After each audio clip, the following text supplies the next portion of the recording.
নমস্কার বন্ধুরা, the green আর্থ চ্যানেলের পক্ষ থেকে সকলকে স্বাগত।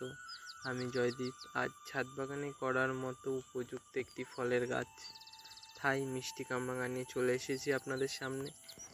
তো দেখতেই পাচ্ছেন এই গাছটিকে, এটি বিগত 8 মাস ধরে আমার ছাদে রয়েছে আর কি। এটি যখন এনেছিলাম একটি সিঙ্গেল ডালের গাছ ছিল। তো সাধারণ প্লেন মাটি, সামান্য কিছু ভার্মি কম্পোস্ট সাথে মিশিয়ে রোপণ করেছিলাম।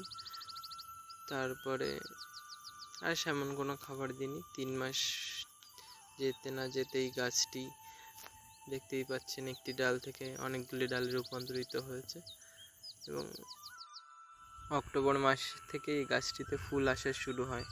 তারপরে ধীরে ধীরে নভেম্বর মাসে ফল সেট হয়।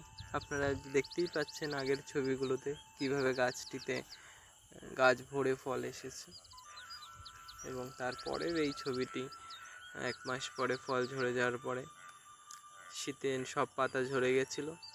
তারপরে ধীরে ধীরে এই নতুন পাতা হওয়া শুরু করেছে। এই নভেম্বর, ডিসেম্বর, জানুয়ারি চলে গেল, এখন ফেব্রুয়ারির পর থেকে গাছটি ধীরে ধীরে পাতা ছাড়া শুরু করেছে এবং এরকম অবস্থায় আছে।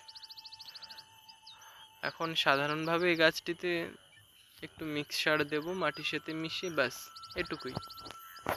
গাছ করতে গেলে তেমন কোনো খরচাপাতি লাগে না। আমরা যতটা ভাবি যে গাছ ভরে ফল হচ্ছে, কত কিছুই না সার দিতে হচ্ছে, কত রকমের না ট্রিটমেন্ট করতে হচ্ছে, ওসব কিছুই না। সাধারণ কিছু পরিশ্রম এবং পদ্ধতির মাধ্যমে গাছটি খুব সহজেই আমরা ছাদ বাগানে করতে পারি।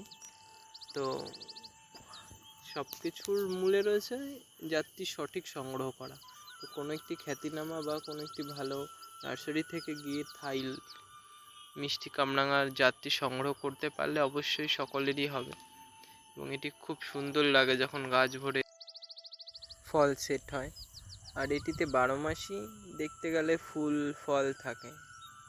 আর কামরাঙার নাম শুনলে আমাদের মুখে প্রথমেই যে জিনিসটা আসে আর কি, কতই না টক হবে। তবে একদমই নয়। এই থাই মিষ্টি কামরাঙার জাতটি সংগ্রহ করলে একবার আপনি এর একদম ক্ষুদ্র থেকে ক্ষুদ্রতম কামরাঙাটিও যখন ছিঁড়ে মুখে দেবেন, দেখবেন খুবই মিষ্টি।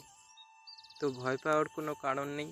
আপনিও চাইলেই খুব সহজেই এখন একটি থাই মিষ্টি কামরাঙার গাছ এনে আপনি আপনাদের ছাদ বাগানে লাগাতে পারেন। আর এই গাছটি এমনি একটু সেন্সিটিভ, মানে অতিরিক্ত কীটনাশক স্প্রে করলে যেমন পাতা পড়ে যাওয়া, জলের অভাব পড়লে যেমন পাতা ঝরে যাওয়া বা ফুল পড়ে যাওয়া, ফল পড়ে যাওয়া, এই ধরনের সমস্যা তো সব গাছেই থেকে থাকে। যারা করে থাকবেন তারা জানবেন। তো সেক্ষেত্রে এই জল দেওয়ার প্রতি একটু ঠিকঠাক খেয়াল রাখতে হবে যাতে ফুল ফল ঝরে না যায়।